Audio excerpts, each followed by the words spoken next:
How to retire early with an average income and intentional living. This week on the Extreme Personal Finance Show. All right, on this episode of the Extreme Personal Finance Show, we're talking to a guy that really shatters the myth that early retirement is only for those high earners, those high rollers. Rob Pietz spent a career earning what we'd call normal money, but still built a lifestyle packed with freedom, travel, purpose, and, most importantly, early retirement. With a modest income and some really smart money moves and a whole lot of intentional living. So if you think financial independence is out of reach if you're an everyday earner, think again.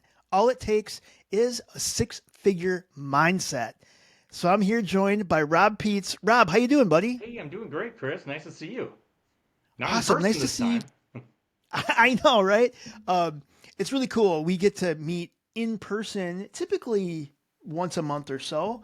And that's how I got to know you. And I think you have a real remarkable story that I think more people need to understand. I call this like, it's almost like this big myth buster.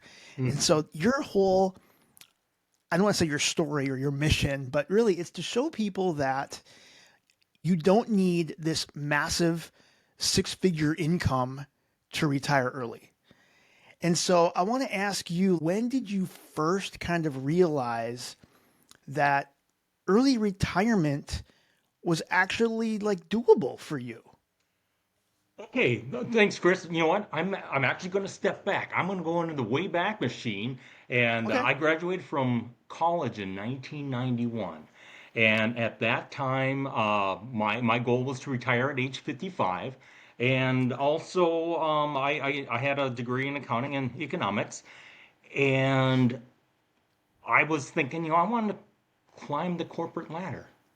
Hmm. So I went into accounting first for about a year, and like accounting is not for me. I want something a little more, maybe kind of hands-on or having to do with manufacturing uh, side of things. And then it didn't take me long that I didn't want to climb the ladder. I Hmm. didn't want to be in charge of people. I didn't want to be a Hmm. supervisor, whatever. People are a pain in the Sure. butt. They are. Yeah. And so I like being a worker bee. And so yeah, my career was kind of being a worker bee on the I would say the white collar side of things, but again never a high earner. And but I just did everything that you're supposed to do, which is to invest in that 401k right away, and at a minimum get that employer match and so on. And that's what I did over the years. And but I was thinking, gosh, as I got older, 45 years old, I was thinking, all right, this isn't going to happen. This retire at age 55 is not going to happen. And so I ended up going back to school in the 2016, 2017 era or years. And Wow. I ended up getting a different degree in civil engineering, to become a civil engineering technician. And I'm doing that. It was August of 2020 to answer your question now, Yeah. August Yeah. of 2020, where I finally decided to put all the numbers together of what my wife and I had accumulated over the years, and started and put it together. It's like, oh, we have more money here than we thought. Right. Earlier retirement is not out of the question. Right. And yeah, so again, long-winded answer. August of 2020 was when I realized that this was doable, and I was what 51 years old then. So Right on. Right on. So you, but that was great. I mean, giving us some context, you mentioned not necessarily a high earner. Can you share like what was your average annual salary if you don't mind sharing? I don't mind at all. So Chris, prior to us sitting down here, I decided to go check out my Social Security earnings at SSA.gov, and for myself and my wife, and looking at our gross income over the years. And so 19 1992 would have been the first year that my wife and I would have been, out of college and both working all the time. I think my wife was part-time at that point. Well, in 1992, my wife and I had gross income of $32,600. Wow. All right, so now let's put that in perspective. That's a small number. All right, now in adjusted for inflation, that was about $72,700 in 2024. So when you look at it from that standpoint, all right, maybe that's not so bad. You know what? I haven't looked it up, as far as what the average income is of a two income earner household, but it might be in that range. I don't know what those numbers are. Is there something, I mean, I think it's cool that you looked at that Social Security Hmm. earnings over time. When was there something shocking to you, or what did you really learn? What was the one thing you learned after looking at all of that together? I think one thing was, again, look back at that 32,000, $600. That I think Hmm. when I look at it, it's like, oh, well, maybe we earned more money than I thought we did. Because you're stuck in today's numbers, today's inflated numbers. But I guess one other thing too is I also looked at it as far as, okay, for that year in 1992 at $32,600, where do we fall, within the percentage out there? And we were in the top 56% out there. Hmm. People talk about the 1%, and I don't know what that number is, the top 1%. Well, all right, Sure. 56%. So we were actually below average, 40, because we were at 44%. So it's like, all right, we're middle income. Um, and so it's like, I think, again, the numbers just kind of surprised me. It's like, all right, maybe we made a little more money than I thought, but still, it is we're not making these astronomical numbers. We're both spouses are making six-figure incomes. When I tally all the years together up through 2024, and I use 2024 because that was the last year of, well, I guess myself working. Actually, I should say 2023 was the last year both my wife and I worked full time the entire time, but the average from 1992 to 2023, in adjusted for inflation, my wife and I were earned about an average of $120,000 in 2024 dollars, and that equates to being in the top 36%. Now, I think a lot of two-income families would love to have an average of $120,000, but there are many couples out there where both people are earning at least $120,000 each, and And they're still, I would say, and they're still living paycheck to and paycheck. they are living paycheck to paycheck. All right, and with that statement, Chris, I want to one thing, as my kids were growing up, and my wife and I were saving diligently for retirement, Hmm. was I would use the term to my kids saying, we are living paycheck to paycheck, but we are investing, X amount. And we have that cushion that if we need extra money, we can always reduce what we are investing in.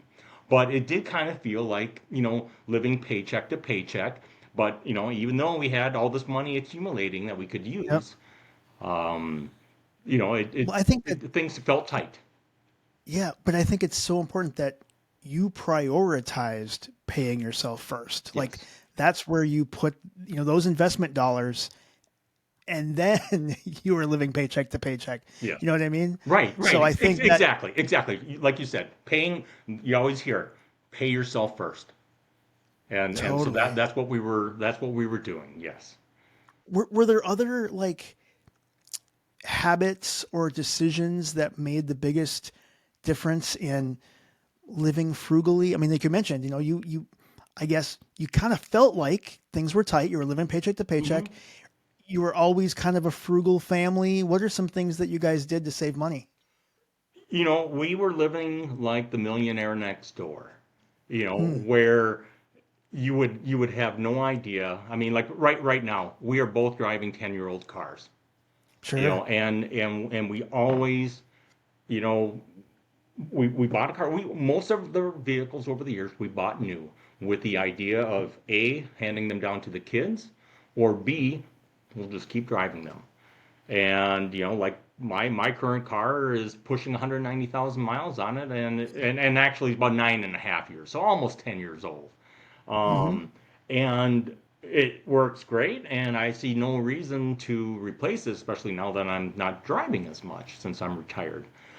Sure. We had a minivan that we purchased new in November of 1999. We that van went into semi-retirement in 2015, and I just pulled all the seats out, the middle and the back seats out, and that was my pickup truck. It was a covered There you pickup go. truck, and I used that, just to haul things and use it up to our move when we downsized our home a little more than a year ago. And with our downsizing, it's like I have no place to store this, and so at the end of October of 2024, we ended up donating it, and we had it for 25 years. Wow. And again, I mean, it's just like the classic story of the millionaire next door that, you would have no idea that, we have some money Yep. and we're able to retire, you know. Yeah. It's called, you definitely were living, it's like stealth wealth, right? Right, right. The average person next, your next door neighbor wouldn't know that, that you had accumulated this wealth and you were able to, and I want to dig into the whole downsizing and the thought process there. But I also want to talk about the time before that. Like, you know, you went through a lot of things, right? You had kids that were born. You eventually went down to kind of part time work as well. Hmm. But I want to talk about you going back to school because that to me sounds terrifying. So, talk to me a little bit about when you could like, okay, I'm going to do this. I'm going to go back to school for civil engineering. And also, how did you pay for it? So talk to me a little bit about that. Like, what was your mindset like? Okay, so it was, I would say probably 2013. I was just really just kind of like struggling with my work and just wasn't satisfied. And I guess one thing is I up until actually I did have my career change, my job usually I could just leave it behind. I could Mm, come home from work and not think about it too much. Now, that being said, it wasn't easy to have someone else do my work when I was away from the job. But in 2013, my son went off to college and he went into civil engineering. I'm like, man, I wish I would have known about civil engineering back in the mid 80s. I think this is something I would have, gotten into. But I didn't know anything about it. And so I just kind of jokingly said to my son, say, hey, how do you feel if I were to go back and get a 4-year degree in engineering, civil engineering, and we can be study buddies, and you can help me with my homework. And he wasn't completely taken aback from that. right. So That's awesome. but that was in December of 2013. I ended up getting a phone call from some people that I had worked with in the past and say, "Hey, how would you like to come work for us?" And I decided, you know what, let's just do that and just see maybe if this will help, with that uh, antsiness, with Hmm. my career. And it did not. It did not Mm, help me with my antsiness, and so I think it was spring, early summer of 2015. I was just really like, I got to do something different. You only live once, the mm, the whole YOLO thing, and I got to do something different. And so that's when I started looking into what I would have been 46 years old then. You're only given one life, and let's see if we can, do a career change to make life better. So I was looking at civil engineering technician which is a 2-year program instead of becoming a full-fledged civil engineer, which is 4 years. And but I also was looking at the mechatronics, which is kind of a mechanical and electrical thing, and working on like robotics or working on equipment and so on. 'Cause I like tinkering with my hands too. But anyway, I talked with my son, and he said, I think you should go with that civil engineering technician route." And so he was actually an intern doing civil engineering, a summer intern, and so I shadowed him for a day, and I just kind of talked with some different people about it, and it's like, what, I'm gonna go for this. And I went to a technical college near where I lived in North Mankato, and I spoke with the main instructor there, and what said, what, why don't you take these two classes starting January, or the winter spring semester of 2016. You'll have to come in for this one class 2 days a week, and then you can do the other one on your own. It was an AutoCAD class, and then you can just kind of continue, working full time at the same time. Hmm. And so I gave my employer notice and said, that if you want me to stick around, this is about my what I'm looking at for my end date, which was like the middle of April. And they allowed me to, go and take that one class, and then I did in person, and I did the other one on my own, and then I ended up doing an internship that started in the middle of April of 2016, because we were required to have an internship. And then come fall of 2016, I was able to take first and second year classes all simultaneously and Hmm. finish things up in May of 2017. And one of the reasons why is because of my previous college degree. There were 15 general ed credits I did not need to take. So I just doubled up on my classes, and it was fun. I enjoyed. I, Oh my gosh. we, I had students who were fresh out of high school, and then others in their mid 20s, 30s, 40s. I was actually just the second oldest person at age 47, 48. Just I was the second oldest person, and but they're my coworkers. Is how I look at it. We're coworkers. We are collaborating together. We can learn from each other. They were helping refresh my memory of like um, uh, algebra and trigonometry. Oh my That I would gosh. have taken back in the 30 years prior in the mid 80s, Oh and my they're gosh. That helping gives me me out. so much. It gives me so much anxiety, Rob. Just talking. Yeah. Oh yeah, Oh yeah. my god. But no, I enjoyed it, and I was fortunate that I did not have to work during that school year. And you asked me how was I able to afford it.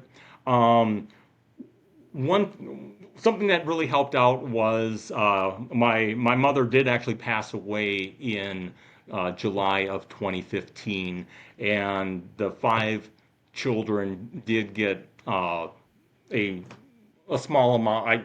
Some people would think it was a small amount of money Hmm. that afforded me to be able to um, not work full time, or not work at all, I should say, and also pay for the schooling. So thankfully, my mom and my dad too, for that matter, gave me a little buffer. Got it. And my dad was still living, but there was a life insurance policy that the beneficiaries were the offspring. So I was very fortunate from that standpoint. Could we have made it work? Yes, we could have. But fortunately for that, I didn't need to. Also, um, we had some we had 529 plans set up for the kids. I was Mm. actually able to utilize that Oh, 529 money, and I was able to transfer some into my own name. And so that was right. another benefit, because yeah, I set them up for both of my kids, but you can also use it. So I guess in essence, I used the 529 plan to pay for my tuition, and then living expenses. My wife was was working full time, and at that time she was earning, I think, maybe about $55,000 as an elementary ed teacher. So not astronomical, but something to help pay the bills. Of course, I didn't myself, I didn't contribute to an IRA at that time. I did not contribute to a 401k while I was not employed. My wife contributed to her retirement account. When I did decide to go back to work, and I was still working full time until April of 2016, I did increase my 401k contribution, just knowing that, okay, I think I went from like 10%, if I recall my numbers correctly, I went from 10% contributions to my 401k to 20%. And I did that for about 6 months or so that I was able to do that, just knowing that, all right, I'm going to have a chunk of time here that I'm not going to be contributing. So, Sure. yeah, Once you hit, because you're still working at 50, correct. did you take advantage of those catch-up contributions then? So there was actually only 1 year that I was able to partially take advantage of the catch-up contributions, just because, again, I wasn't making boatloads of money. I Okay. think during that time, after I was in civil engineering, my contributions ranged from like 20% up to 35% of my paycheck. Wow. But, again, because I wasn't making boatloads of money, I think hitting that maximum, before the catch-ups, I didn't hit that. So, Sure. Sure. yeah, and I That makes sense. and at that time, so I was salaried my entire career up until the civil engineering, and then I was able to that job did pay overtime, but Oh, I interesting. had I had a few years where there were a couple years where I had 400 or 500 hours in overtime, but then that was like at the beginning, but then I got to a point where I wasn't getting those overtime hours as much, and which is great from a lifestyle standpoint, but then you're not pulling in that extra money, and not Sure. having kids at home. It was okay to have a career that did not or that did take more of my life because I Yeah. didn't have kids at home. So speaking of kids, you mentioned borrowing borrowing using some of that 529 money. You from an early conversation, you were able to like partially fund your kids' 529s and they were able to finish college debt free as Correct. well, correct? That is correct. Yes. That is So remarkable. That is so huge. it was a combination of our contributions to the 529 plan, our kids earning scholarships, and our kids working. Hmm. Working or doing other things. Like my son had really good paying internships in civil engineering, and he had that from the get-go after his freshman year of college, and so he was pulling down some good money there.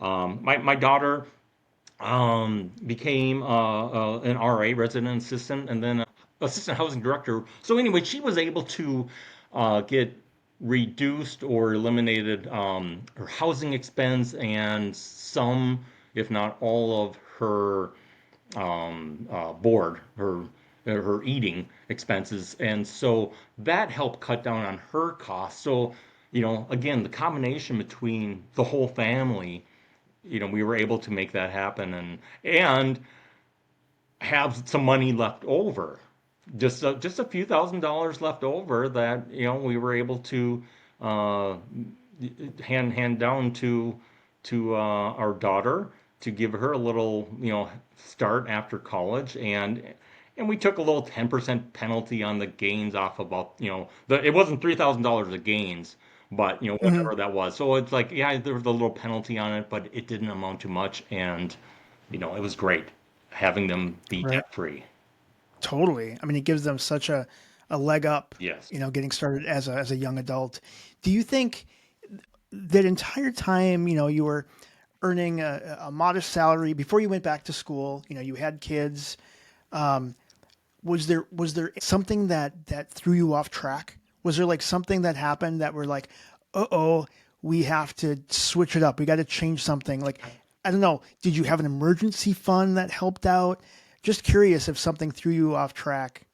You know, for most of our time, we did not have an emergency fund. But I will tell you this, our our biggest thing, all right, you always hear, do not have credit card debt. Do not Hmm. pay interest on your credit card. I can honestly say that in, my entire life of having a credit card since the late 80s, only one time did we ever have to pay some interest on our a credit card, and it was for a car repair that happened Right. sometime in the late 90s. Okay. And it was more than we could afford and pay all at once. So we paid half of it one month, and then the following month we paid the rest of it off, and that was the only time we ever paid any interest on credit card debt. And so that's another thing that they always say, you know Right. do not have the credit card debt. From an emergency fund, we did not have an actual emergency fund, saying this is for my emergency fund, up until more recently in the last probably 10 years. But we did have some investments that, all right, if we need to, we can, sell them. Hmm. Something that we didn't want to do and we did not need to do ever, but it was there, but it wasn't, hey, this is specifically for an emergency fund. Sure. Sure. No, that's good for you, man. I think that's awesome, and I think really do think that that is something that people can understand by not getting into that crazy credit card debt. It's something you can do right to get on the right path Right. and even possibly retire early. Like I really think that's part of that winning combination that you were able to use. I think that's great. Yeah, it's, again, it's all these lessons that, we hear and read about today. And I didn't have the advantage, the knowledge that's out there today with podcasts and social media and everything you get on the internet now. In the 90s, when I was in my 20s, I didn't have that information. It's like, Right. oh, here's Kiplinger's magazine. You get one issue and you read about it, and then you get another issue, and now there's so much information out there. But I kind of got those lessons, right away at the beginning, and just kind of lived by them, and was fortunate that it didn't have to have any big emergencies and so on, and so we got lucky too, Good, good with for you all though. that. Yeah. I'm really excited to learn more about is the the downsizing Mm, that you went through. It's something that I'm looking at doing in another couple of years. But you mentioned that you downsized. Um, One thing that came out of it is that now you're mortgage free, yes, right? I mean, that is that's pretty amazing. But it's also just a really nice walkable area. I mean, you talk all about how you just love where you live. correct. Hmm. Talk a little bit about when you and your wife were like, "Yeah, we're going to do this," Hmm. because that's a huge thing. Okay, so back in 2003, we purchased a fixer-upper house just outside of a small town of 15,000 people. It's just a couple miles outside of New Ulm, Minnesota. And we did a whole bunch of home improvements that we did ourselves. So, that Hmm. was another thing. We didn't pay for, I replaced 30 windows myself. I, installed 30 new windows myself. We completely gutted and remodeled the kitchen, and, did a whole bunch of other improvements that we did ourselves. And our property, again, it was a fixer-upper, but relatively decent price, and the property overlooked the Minnesota River Valley. And it was a couple acres. Most of the acreage was ravine, but it was a nice, quiet, scenic area. And I thought, okay, this is where we're going to live. This is where we are going to retire. I mean, I remember, several years ago, my son asking, so do you think you're going to downsize? And like, you know what, Alec, I think, we're getting closer to retirement and I want to stay here. I want to Hmm. enjoy this view. I want to enjoy the calm and, serenity of this place. Sure. Well, it was March of 24, about a 2 months before I was going to go part time. I had already given my notice that I was going to go part time and work 3 days a week. And my wife ended up getting laid off from her job. It's like, Mm. oh, that wasn't part of the plan, you Right. know? But I'm not going to change my plan. I'm still going to go part time and let's just, you know, try this out, see if it works and so on.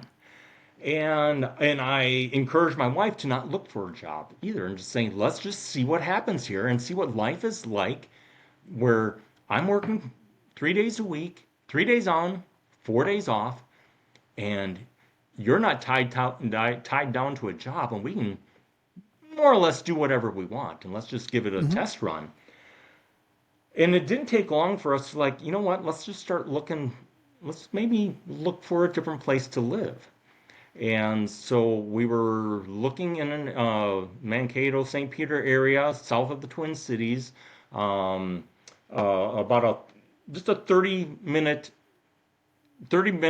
away from where we had lived in New Ulm. But we decided, you know what?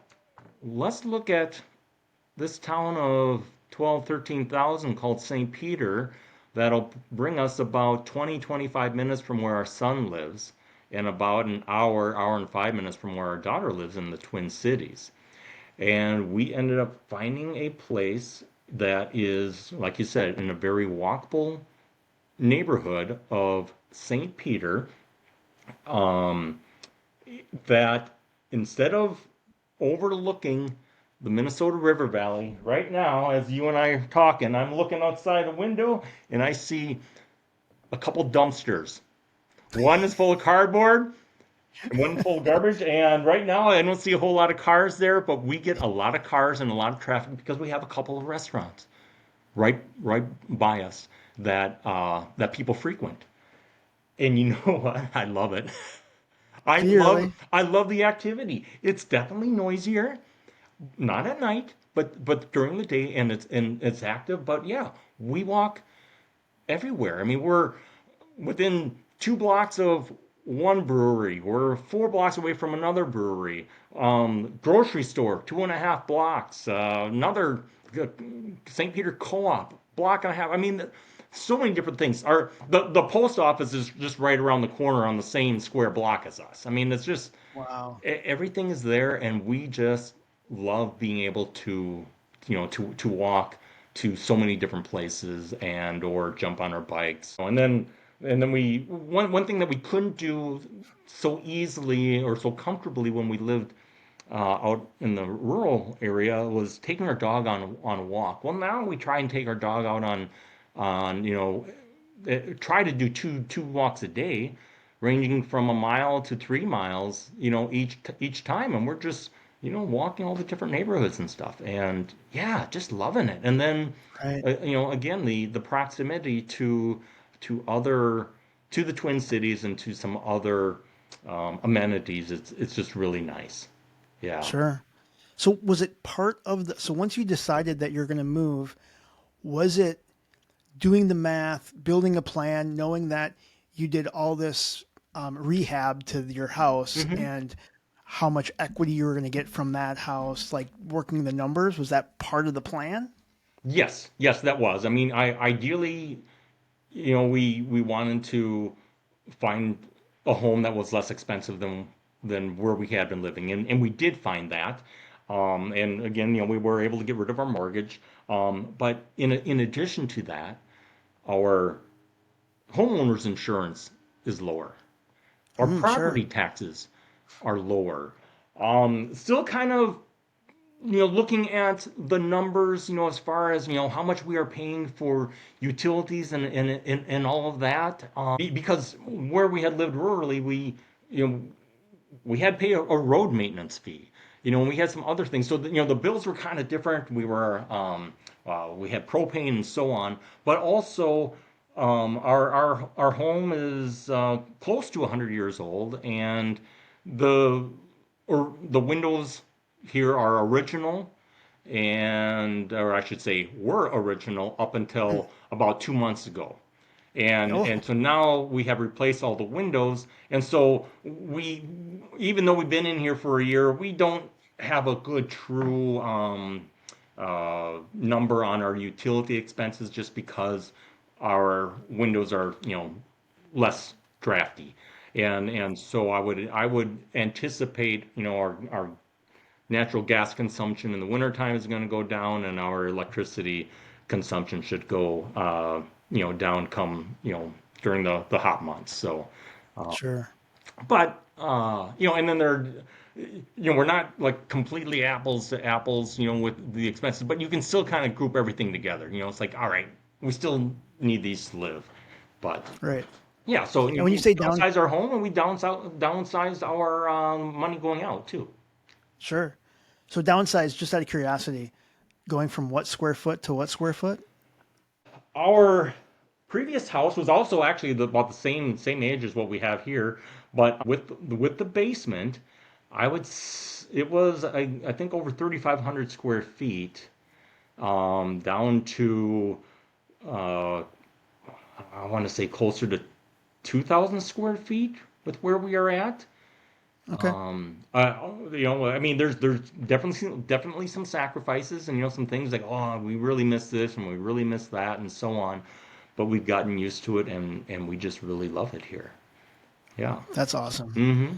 Let's say, I have listeners or someone watching on YouTube and they're making 50, 60, maybe $70,000 a year. Mm-hmm. They think that reaching financial independence is virtually impossible. What would you tell them that first step would be? Like, what would you think could change their trajectory? Well, if if you are fresh in the job market, I mean, you just have to start investing early, because of that, the time value of money, and the compounding, and so on. Because when you look at, all the money that you invest before age 25, and you look at, how many times that has an opportunity to multiply, like 30 years later. I mean, I was, 56 years old is how old I am, and how old I was when, I retired. But, you have that, and then just live intentionally, and just don't, it's just, it's all there.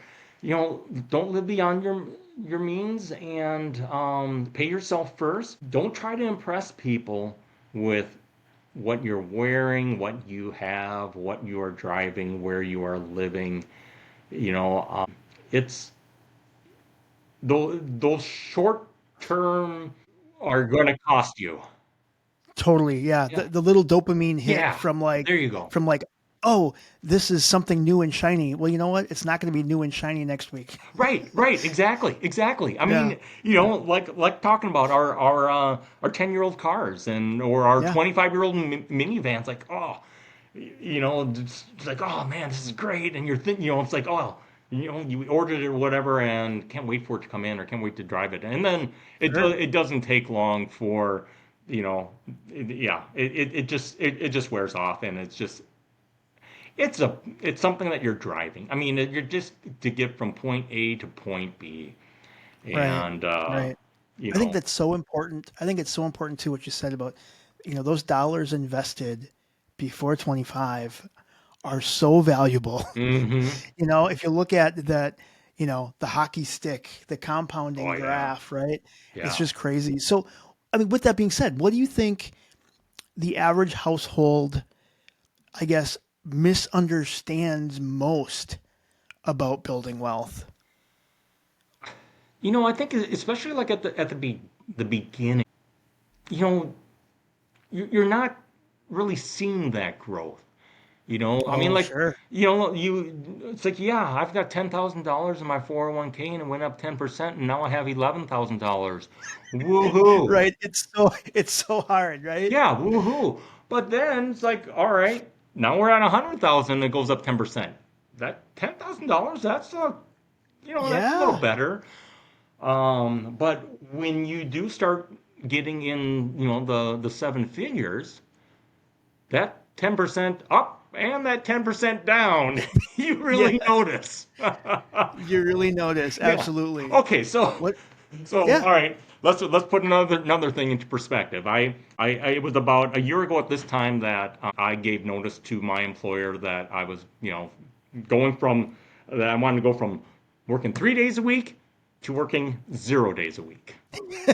And so, just kind of we left it open ended that it would be like sometime in late March or early April, just kind of depending on in the winter time I would be in the office and work on design of different projects. And so we usually had like a little busy time there, and then it would kind of taper off there in late March, early April. So, here April 9th.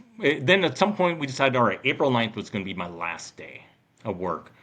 Well, was it sometime in March that something was happening in the political realm and Mm, the entire stock market was tanking big time? And if I recall correctly, what was it, in the 10 to 20% range or something like that? Well, like we were saying earlier, you notice this, when you have more money, you notice those swings even more.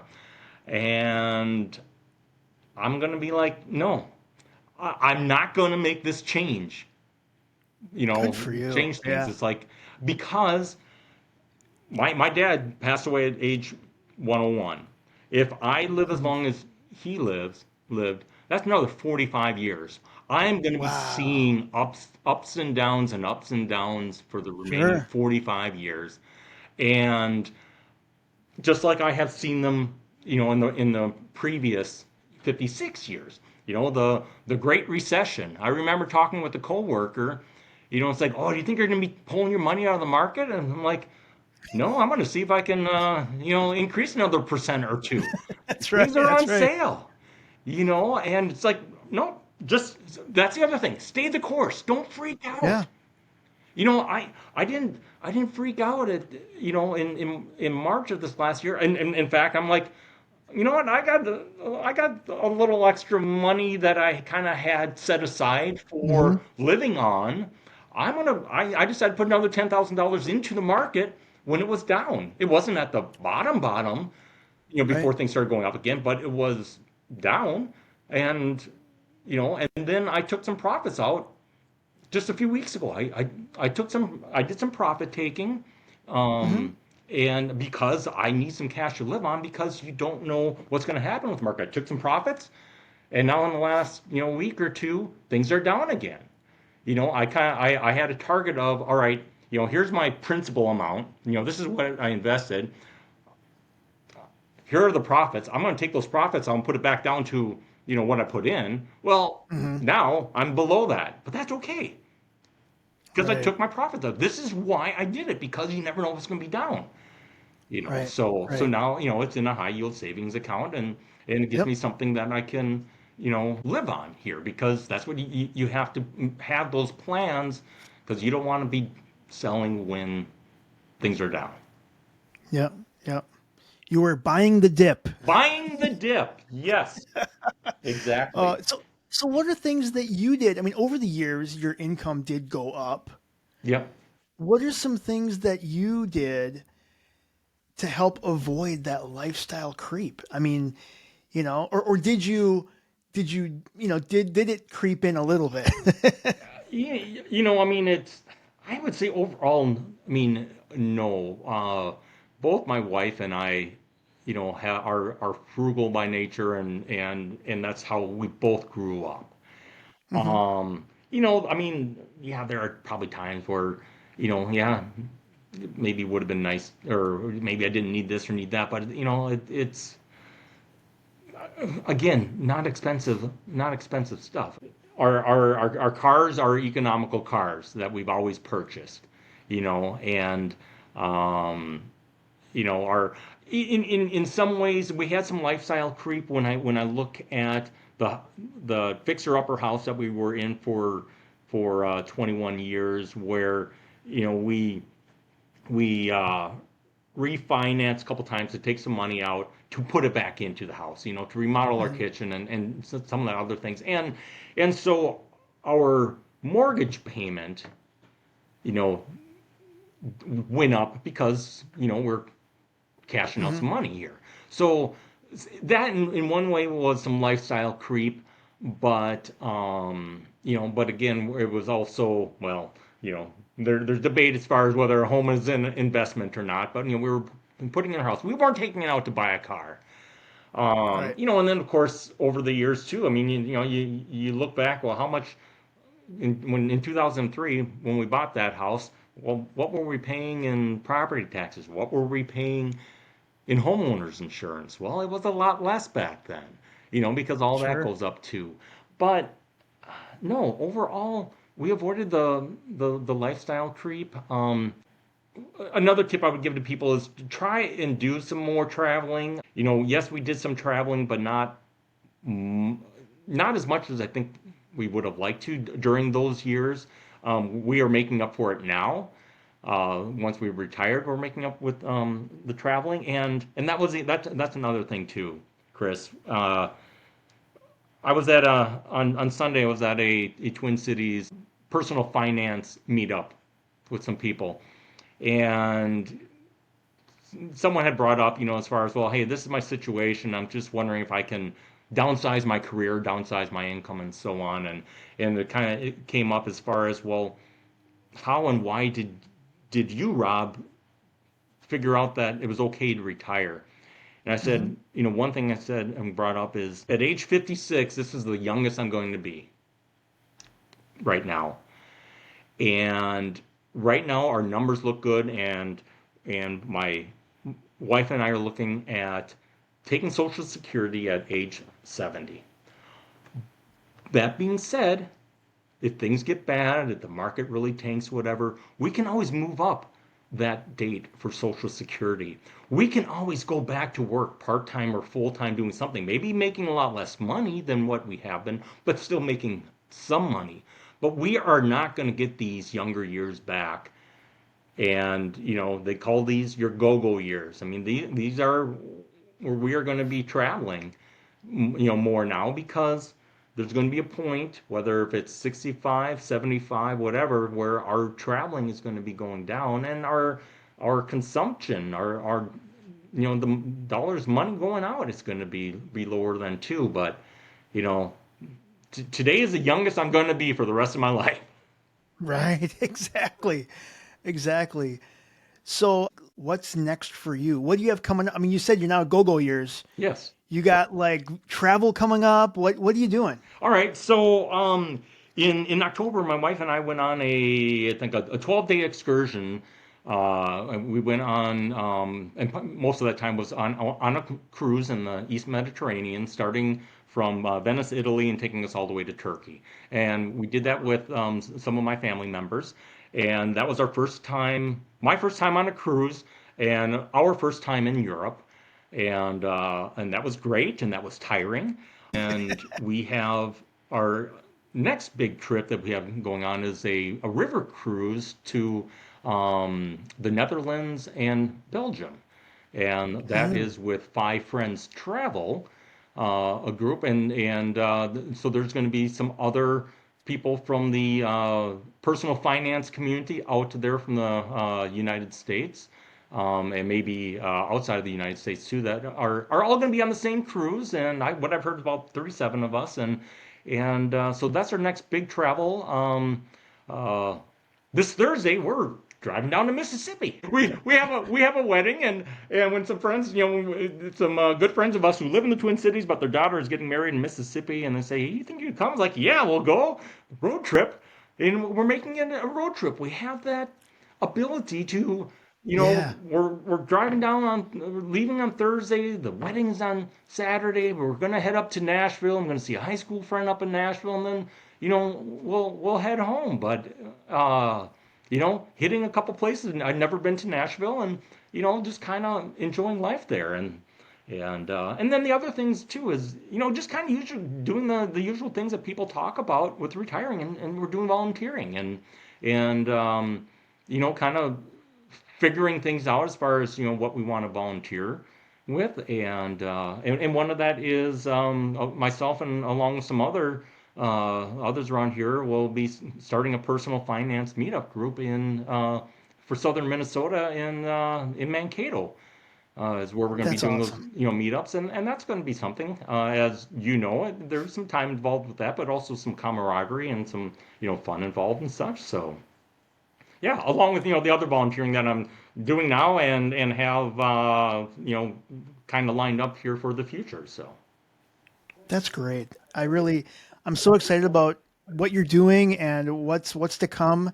Thank you so much for sharing your story. I think it can be inspiring for others that think that retirement's out of reach, or they think, oh my gosh, I'm never going to retire. Oh my gosh, I'm going to work until I die. Like hmm that's the one thing that I hate hearing that. And I know people think that way, but you're proof that if you're intentional, man, you can do it. yeah. You absolutely can do it. Um, I just pulled up. I had to put my concerts and travel and events in a spreadsheet because I could not keep my shit straight. Because I actually bought tickets to a comedian. I had never seen Jerry Seinfeld before, Oh yes. and Jerry Seinfeld's going to be here in Minneapolis, and I totally missed the date. I got something confused and I bought tickets to a time where I'm not even here. Mm. Anyway, so I'm like, oh my gosh, I gotta put this in a spreadsheet. I have right now 15 things that I'm gonna be doing. Wow. So I gotta calm down. I gotta chill a little bit. But isn't Oh, it gives you some things to look forward to also, absolutely. and yeah, Yep.